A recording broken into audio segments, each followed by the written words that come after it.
Good morning and welcome to the Monday Market Update. I'm Nash Paradise, joined as always by Mr. Andrew Cady, and someone really special is going to be hopping on with us here shortly. Mr. Rob Pieklo from eLEND is going to be jumping on, talking about all the fun stuff going on in the market. But first, Mr. Cady, how was your weekend? Weekend was uneventful. Yeah, just spent time with the family, doing what I do. But yeah, very uneventful, relaxing weekend. Uneventful is good. What part of Florida are you down in? How do you describe where you're at? I always forget what part of the state. I'm in the Panhandle. Highway 30A, pretty popular tourist destination, is where I live, in between Destin and Panama City. Got it. And your weather, so you're up in the Panhandle, so that's like gross, muggy, hot, kind of like Texas coast stuff down there. Okay. Yeah, that sounds terrible. We got a cold front coming in this week. It's going to be down to like 99 as the high on Saturday, which is going to be fantastic. I'm tired of the heat. I'm ready for kids to go back to school. It's time to get back in some rhythm and routine. So yes, we're looking forward to all that here in the North Texas area. But while we wait on Rob to get plugged in, let's jump in and get some of our business knocked out here. Talk about the volatility meter. You know, we got into last week really, really gross. I think we were 6.82 as we started the week, finished out 6.74. These are overnight average 30-year fixed rates. Calling it mid volatility, we had a little movement, but not anything to write home about. Anything that you'd throw in there on the volatility report? No, I mean, I think we'll get into it when we get into the news of the week. But yeah, it wasn't a super volatile week. No huge swing days. It was just what we deal with. Kind of, it's sad because this was volatile. Last week was super volatile. If we did a gauge on this a year ago, yeah, in this market, it was a mid volatility week.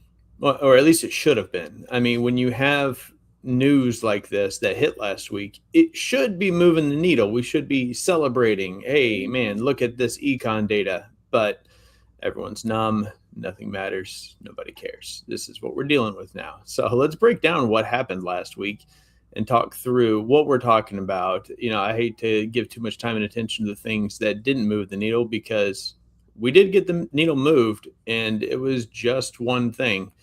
Tell us about what happened last week.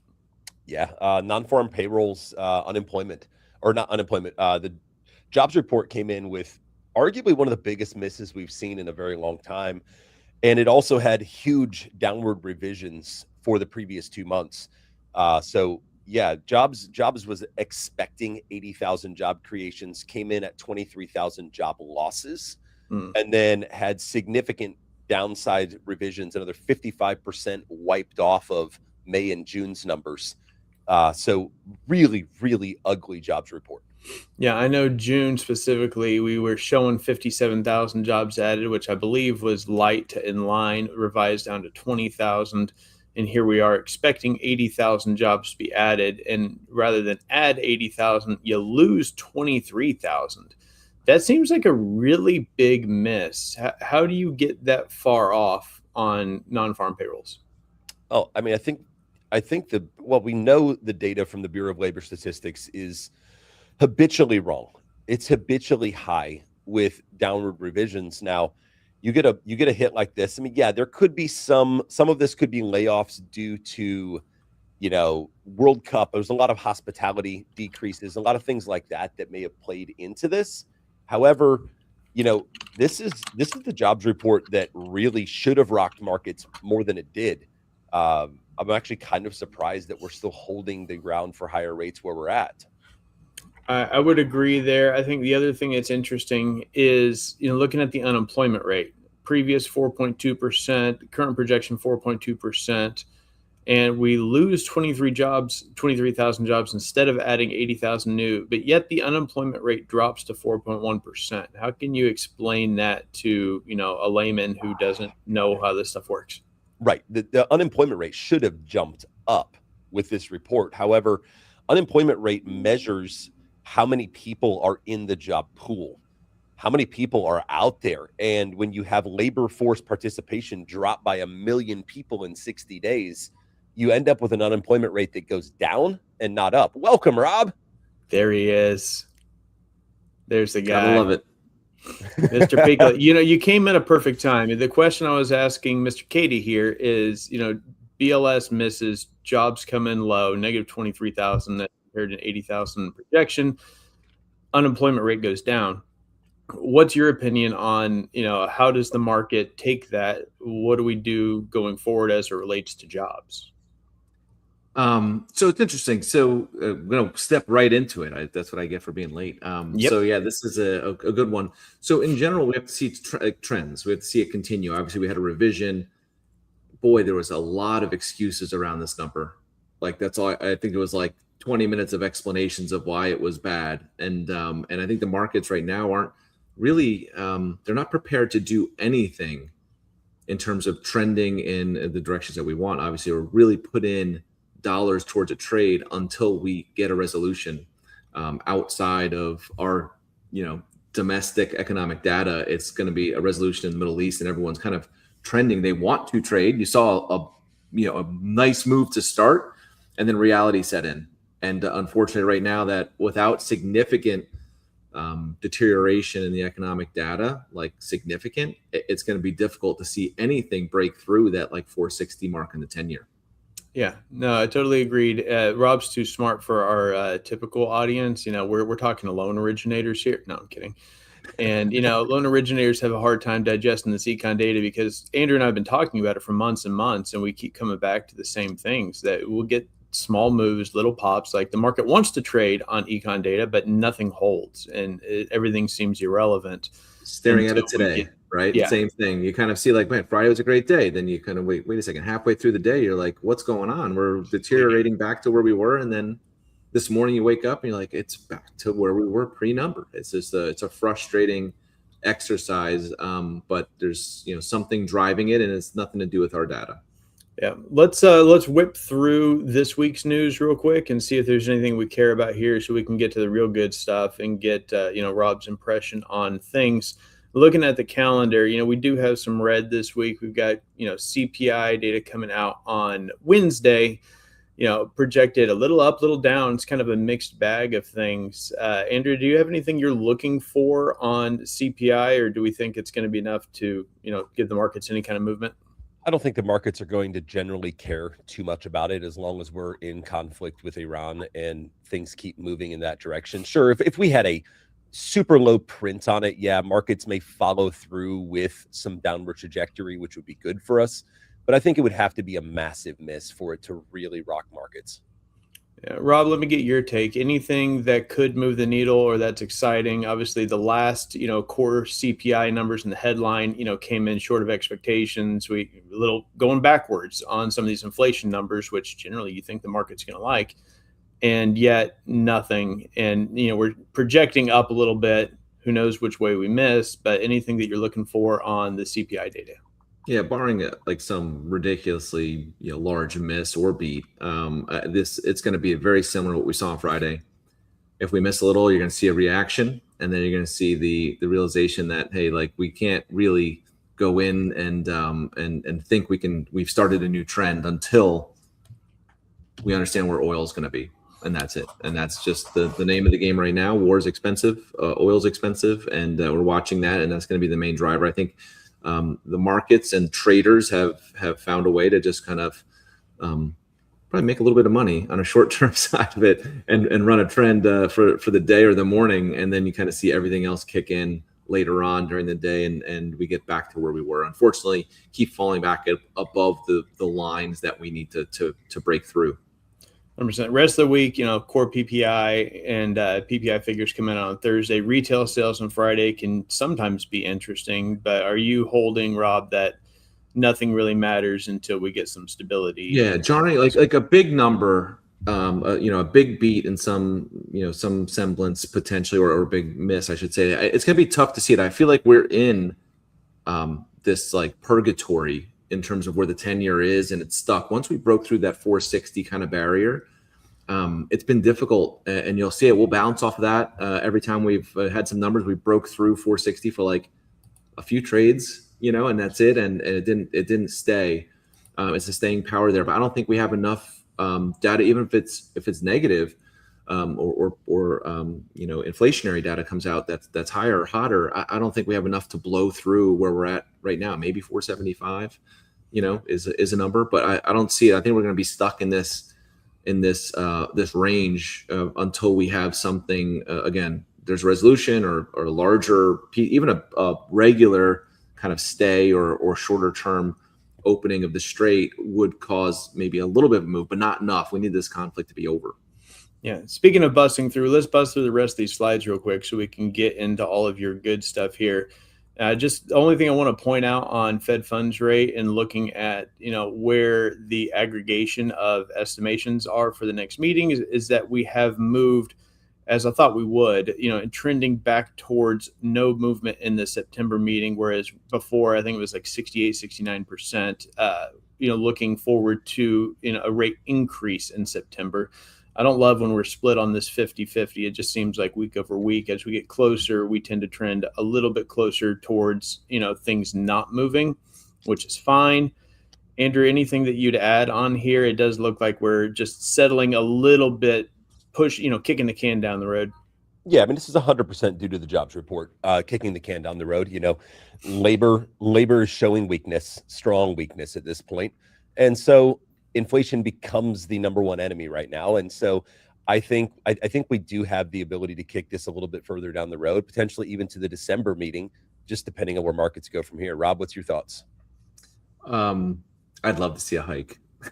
I just want to see a hike. I know that the data it's going to be this situation where the data is going to be in a spot where there's going to be some questions, but kind of seeing how their sentiment was at the prior meeting, the amount of dissents, I'm hoping that we can get it moving in the direction where we're controlling inflation. Now, granted, we have CPI, we have some numbers coming out that don't have a big play on it, but we see a hike.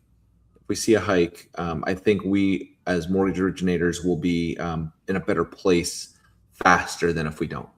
And I'm kind of in that camp right now, and I'd prefer not to push it there, especially with how the Fed is going to be talking through or not talking through what the future holds and not giving as much guidance. It's going to be a little bit different scenario, and I'm not looking forward to the markets, overthinking about what a non-cut does in September.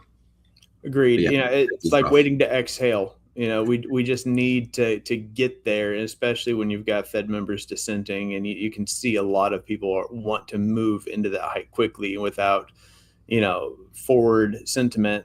It's very, very difficult. The market doesn't like it. The market seems like it's waiting for this to happen, and we just kind of need to get there.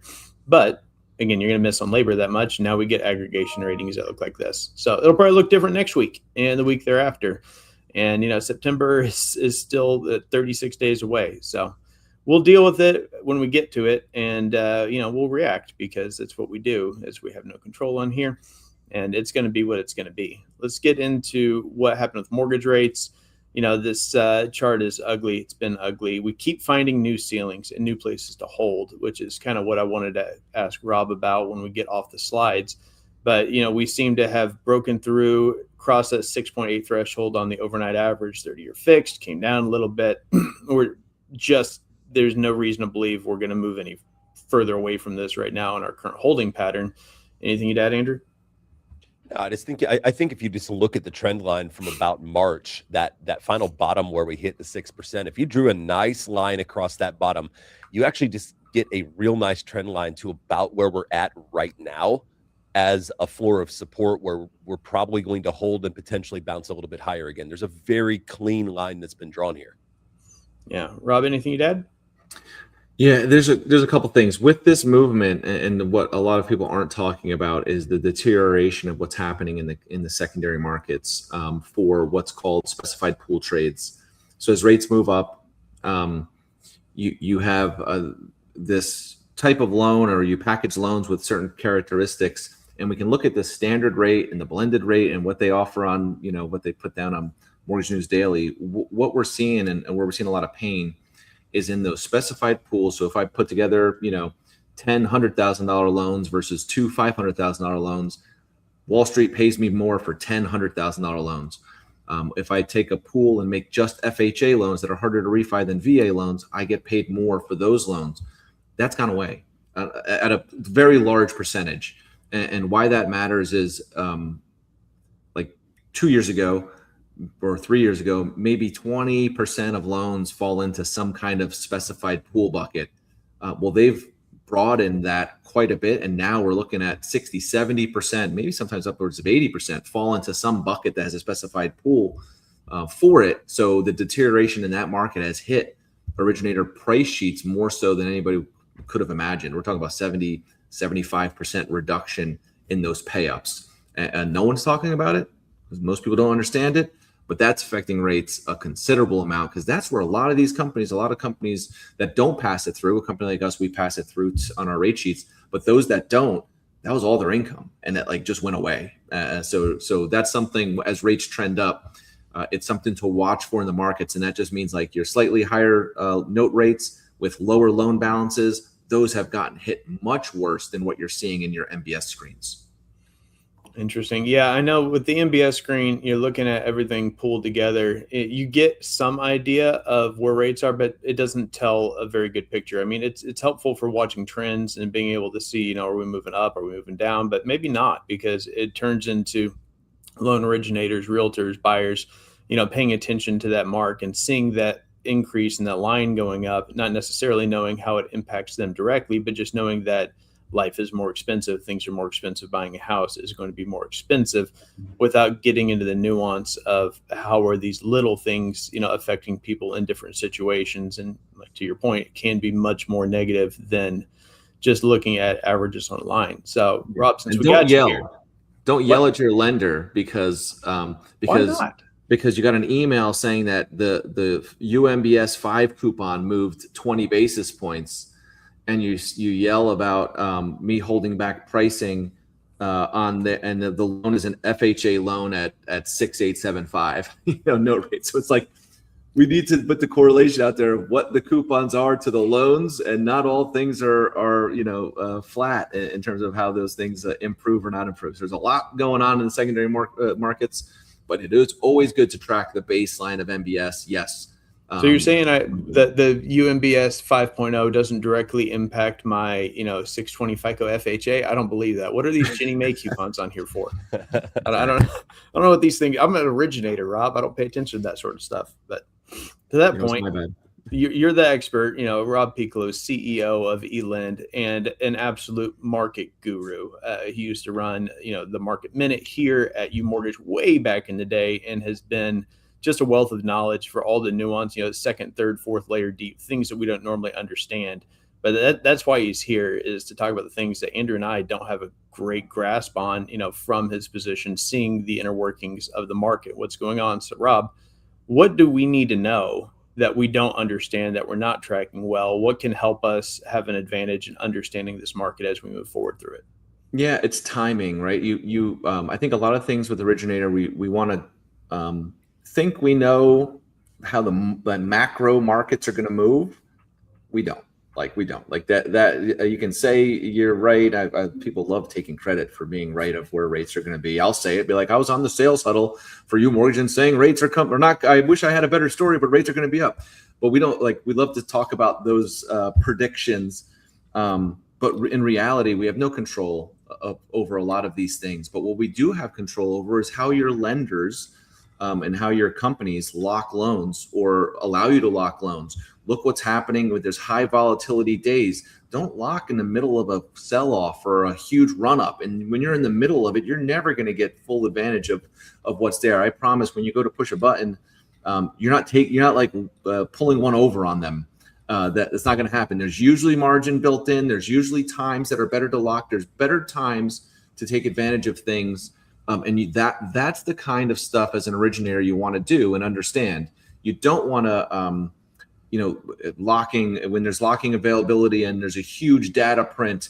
You don't want to wait and be in the middle of the chaos. You want to either get it locked before, and if you want to gamble, let the dust settle and let the trades occur, then do it. Because even though the rate per your MBS may be different, what lenders do is what matters. Like I don't stare solely at MBS when I make a decision on where margins are going to be.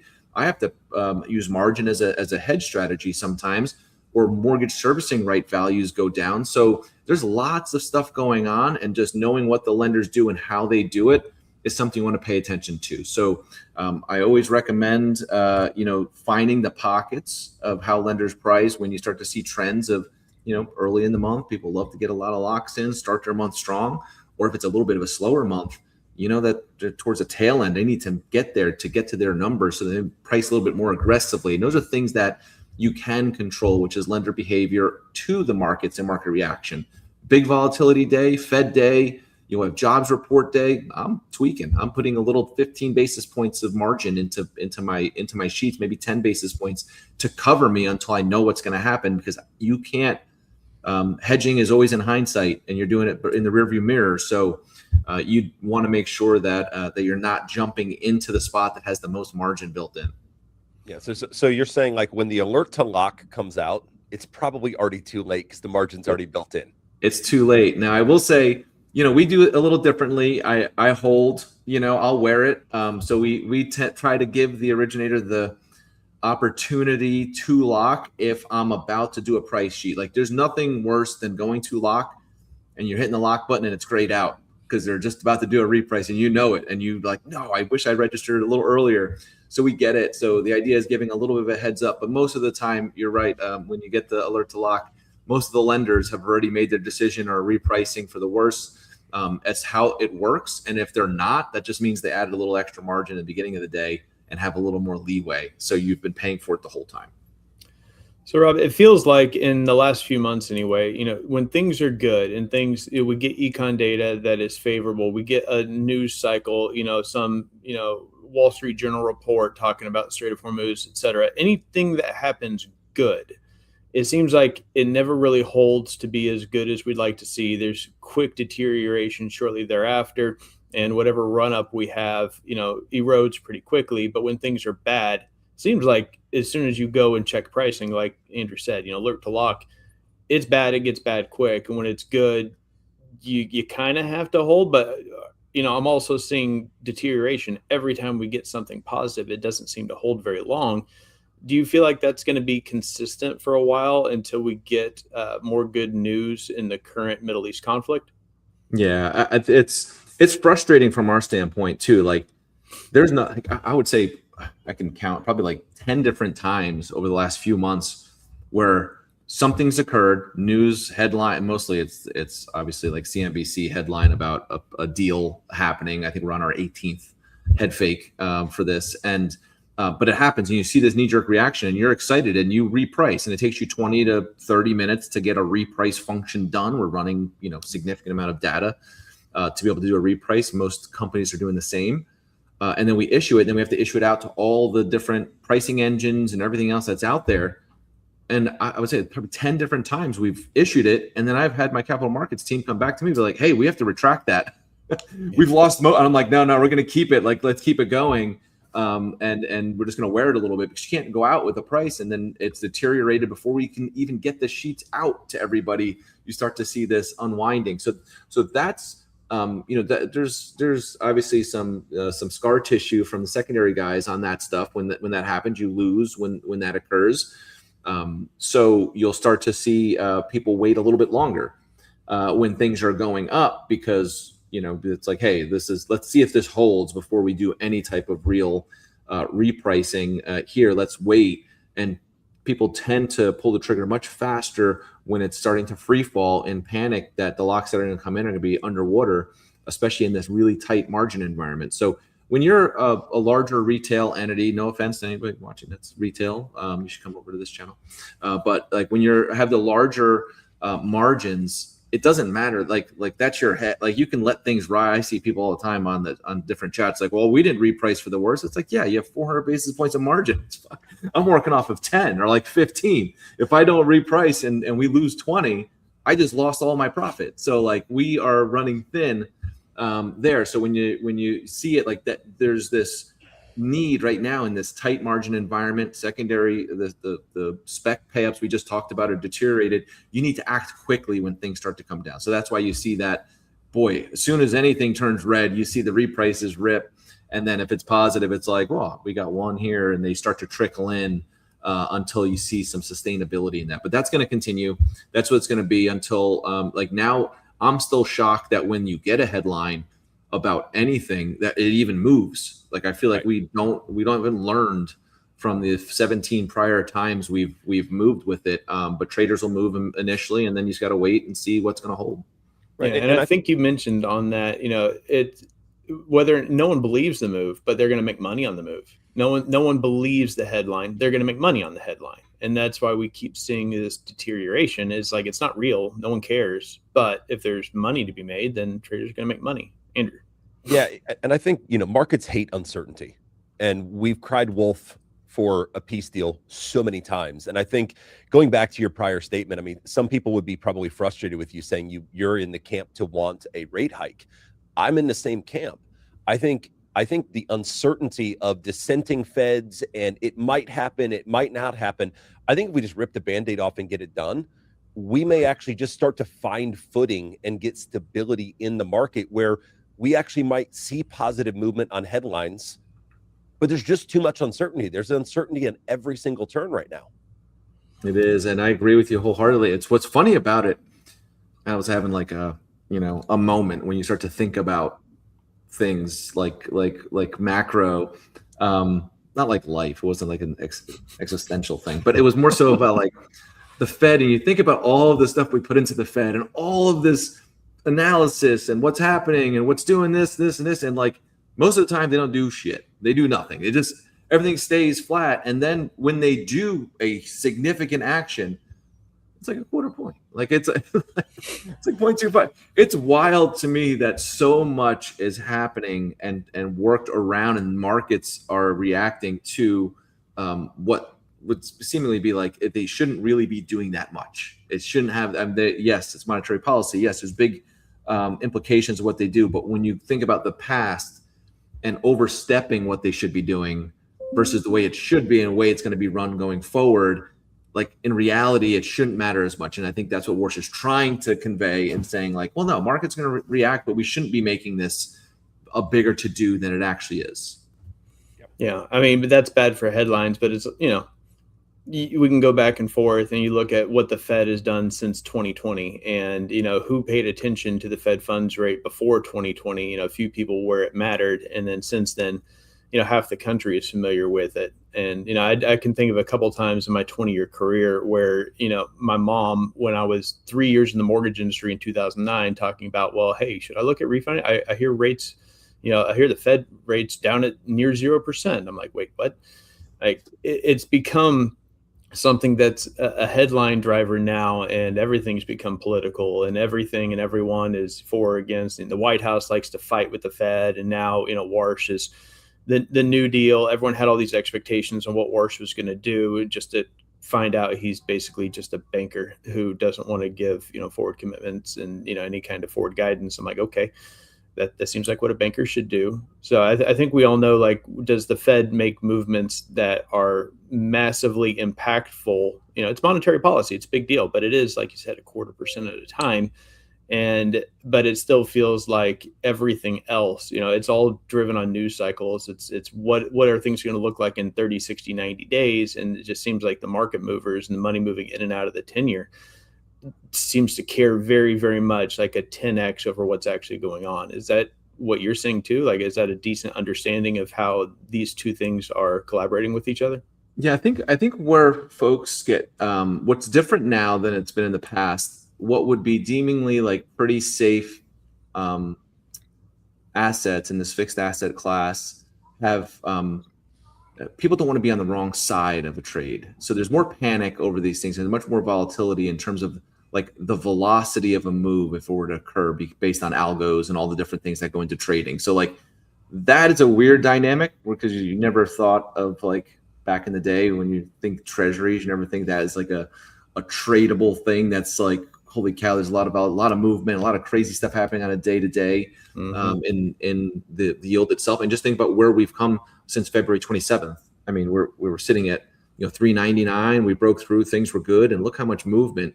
And then along the ride, it's legitimately a roller coaster ride. So it's a weird instrument to see moving like that. I know we've had in our lifetime, so we're probably at the perfect age to see like what it was supposed to be like, and then a couple of waves of chaos, along the lines with COVID being the most chaotic of what can happen in a whipsawed 10-year, or a manipulated 10-year. So, that side of it, I think it's weird to see how much impact this kind of new world of trading it has on things that are supposed to be, relatively docile. So one question I had, and this is just, simple little me here trying to figure it out. Pre-conflict, oil was, call it $67 a barrel ish. Right now we're sitting at about $80 a barrel, right at it, $80.76. There was a point back in April where we were $112 a barrel. Why are we seeing the 10-year treasury higher today at $80 a barrel than we did on the day we saw it at $112 a barrel? Like, what gives right now? Yeah. So there was a short-term spike in what was what everyone was concerned about supply, right? You saw this spike happen, and then all of a sudden you started hearing rumors that people were running out of their inventory. What's going to happen if the straits close for a certain period of time? What if we blow up the certain areas of Iran with the amount of supply they had or inventory they had? There was great concerns, and people traded off that 100%. What we've seen.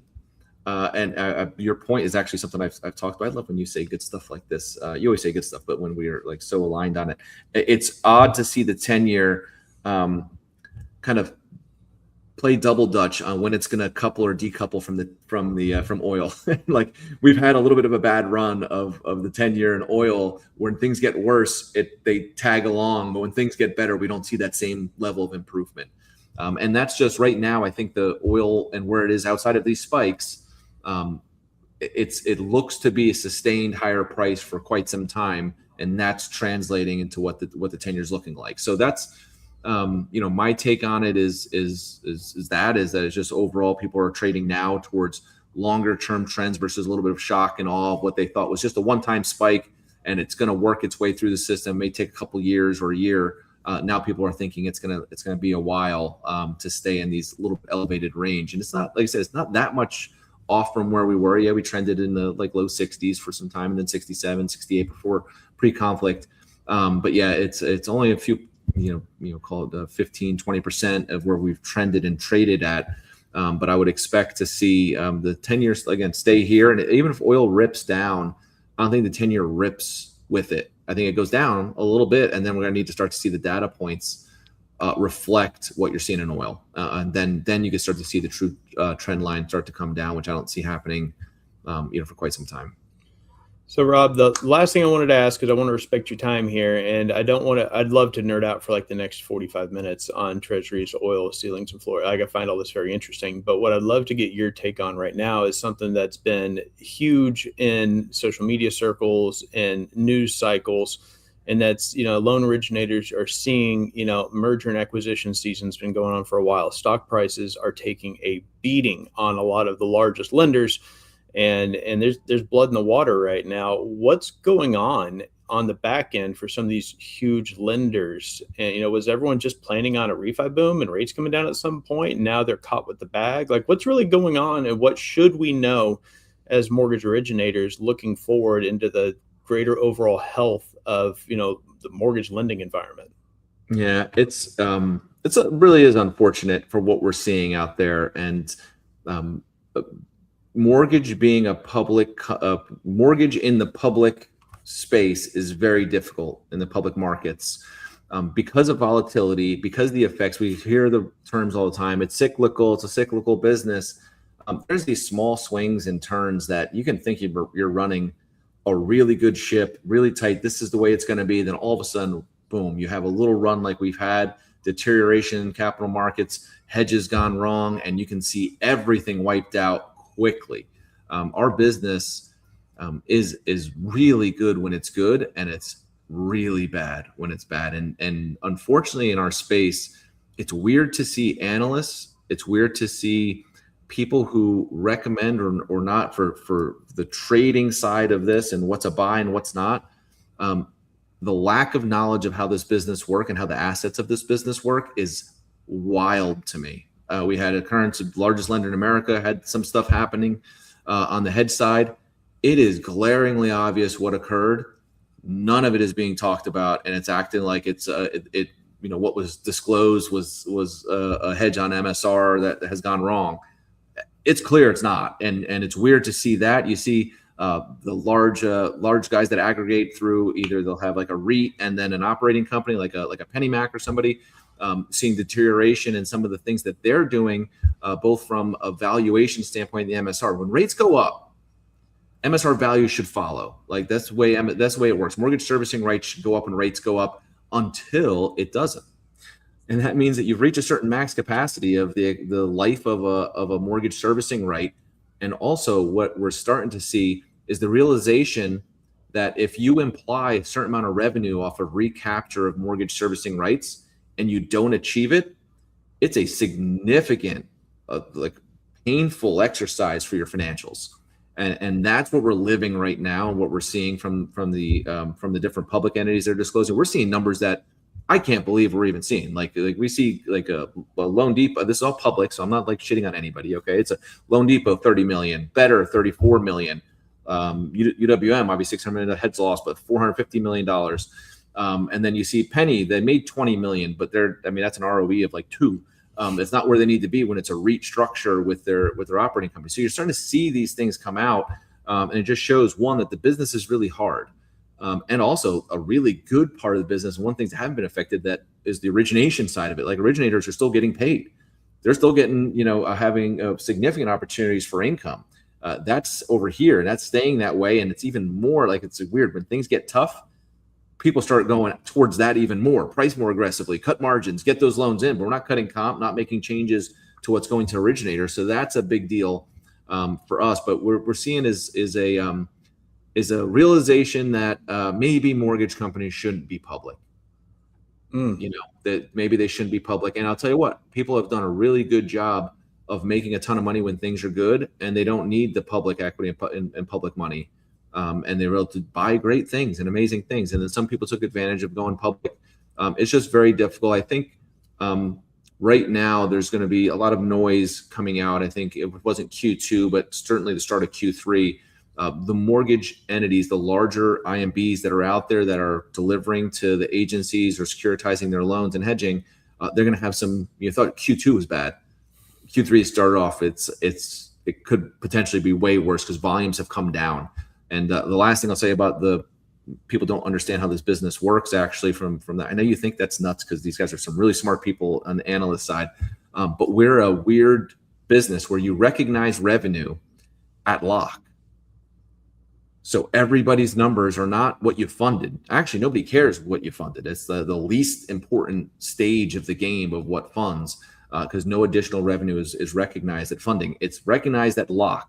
So when you recognize all your revenue at lock, and then you trickle through expenses, and you have a certain cost to complete calculation that goes into it, but you then take on your expenses. When you have a downward trend in your locks, like we're starting to see, your expenses are at the level of all those loans that you were in the past. So it's this, you're never ahead of where you need to be for expenses. So there could be some pain for the mortgage space going forward as we head into winter, unless rates do catch a little tailwind and get better.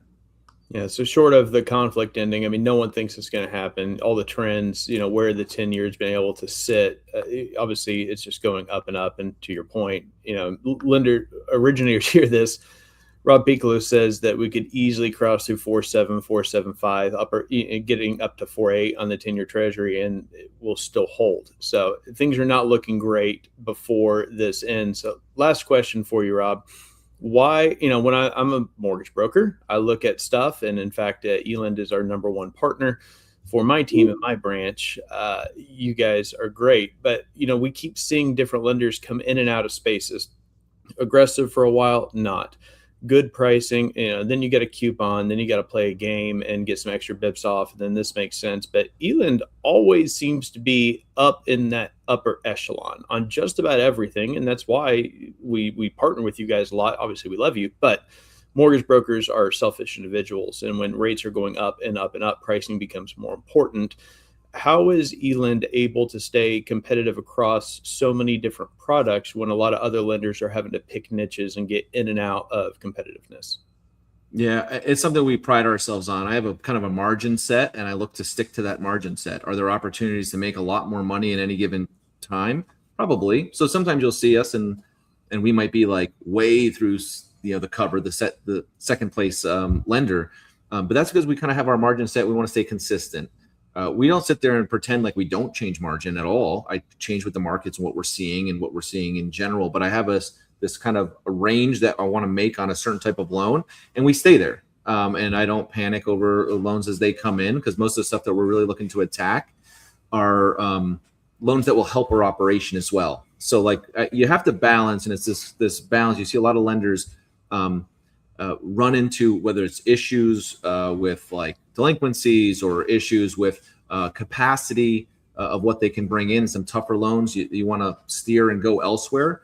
So you'll see them change and make significant changes, or really just whack pricing a huge amount and kind of rule with this giant hammer to margins, where we are always messing with margins, but a very, very small amount. Like when we say we're moving different things, we understand how the market works.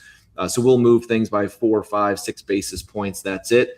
If we see something significant, we'll change a guideline or change a loan. Like we don't want to sit there and only price out things and say this isn't what we want, so we're just going to rip you for 300 basis points. That's not fair to those that put a loan in or a price to us, went through a sale of that to a customer, and then turned around and went to lock. I lived the other side of that, and I'm never going to do that to the broker. We had a large lender. I had a jumbo loan to a friend that was sold, and they'd stopped wanting to do jumbo, so they ripped pricing 150 basis points on a $1.6 million deal. And I had registered it, sold it, ready to go, and just went to lock it the next day, and it was gone. And I lived that, and I just never want to do that. Regardless of what's going on, everything we do is if there's a product we don't want, we'll phase, give notice, then move back, and you're never going to get that surprise any given day. But I will say, in the defense of some of the lenders out there, there's a lot more going on behind the scenes than most know. When I say regulators, agencies digging in, looking at exact types of loans, profiles, percentages, they are in our business. They're in our business, and they're looking at everything that you're originating. So some lenders may see a little bit of that and maybe make a jump to maybe a larger change because some of the feedback they're getting from agencies, because that can be scary. Regulators, mount up. we love eLENDs. eLENDs is fantastic. Yeah, first, let me start with saying thank you for saying what you said. Like, we love partnering with you guys, and holy cow, it's a lot easier working with folks that have their stuff together and bring in really good loans and are reasonable when things don't always go great. It's always awesome to have partners that give you the feedback, let us make the changes, give us more feedback, make the changes, and then work together on stuff. It's a big deal when it comes to partnership. We need it.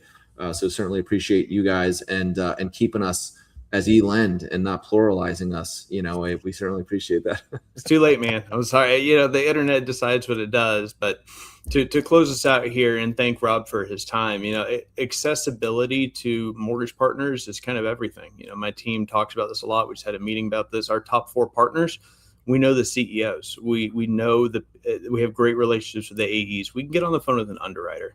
mortgage lenders, we should really be taking a lot of time and care and attention, to choose who we work with. Our borrowers, our realtors recommend us because of who we are. And if we're not taking that same approach to who we choose to partner our loans with, we're being very incongruent. So if I could just leave everyone some encouragement, look to see, like, who do you trust? Who do you know? Who can you call when you have questions or something goes sideways? And it's probably not that lender that no one in your team has worked with, and they're 20 bips better, but you've got no idea what's going on. And then you wind up with, 54 conditions on an FHA loan with Home Express, like some idiot here on the call. I'm not going to say who it is, but it's one of the three of us, and it's me. And, just going and making sure that, like, you're partnering with great people. And we're always grateful for your time, Rob. You're one of our favorite people. You're awesome. We love eLEND, and just want to thank you again for taking the time to come and make us all feel a little bit dumber with your brilliance. But, it shows off what eLEND does so well, while we know you're going to be a great partner here. You guys are the best. I'm going to start sharing Andrew's posts. I'm going to take Katie's stuff. I'm going to start sharing. It saves me time where, he's sending some good stuff out there. So appreciate you both. And thank you for having, and obviously appreciate the relationship and partnership we have. And looking forward to growing this thing. They said we couldn't do it. Say we can't be accessible to originators. It's going to be too tough.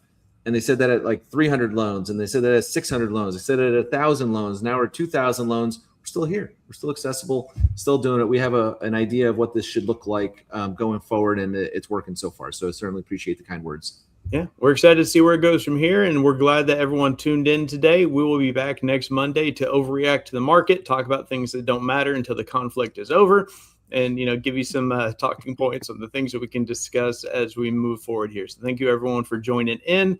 From Andrew, Katie, myself, and Mr. Rob Pieklo. Y'all have a fantastic rest of your Monday and a great week.